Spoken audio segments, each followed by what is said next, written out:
conducted a very thorough study of the tragic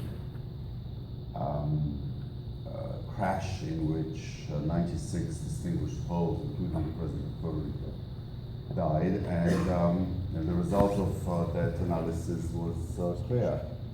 The legal proceedings of the prosecution's office are still continuing, but the Polish prosecution has excluded the interference of third parties, has excluded, for example, a terrorist attack as a possible cause of the crash.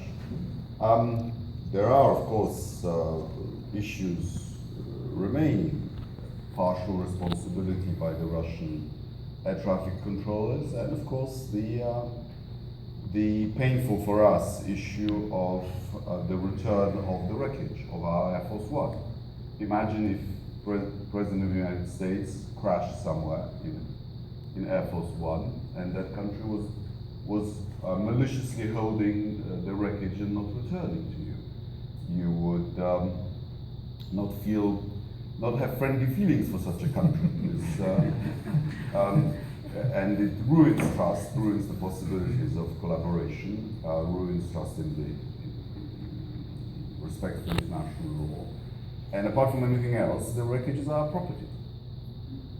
I would, if I were you, I'd be very careful in trusting in the findings of Minister Macierewicz. This is a politician in Poland who was my deputy at the Ministry of Defense, and as his superior, I can tell you that everything he touched, he brought to pretty much disaster.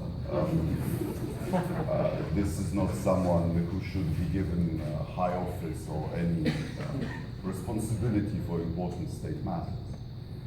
As regards the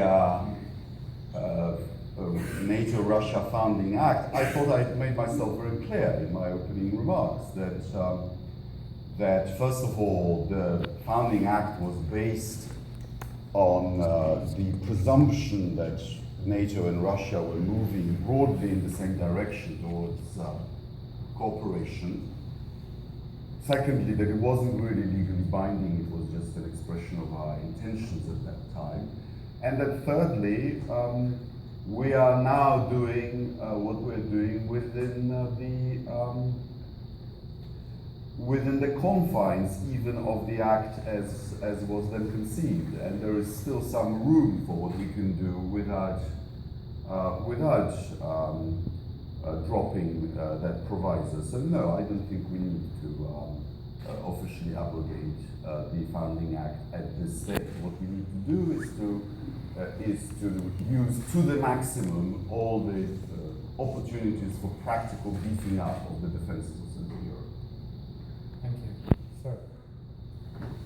Randy Schumann, foreign policy consultant in Washington, D.C.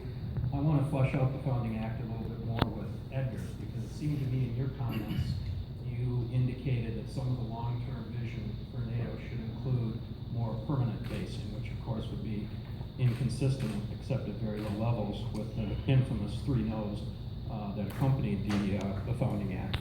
So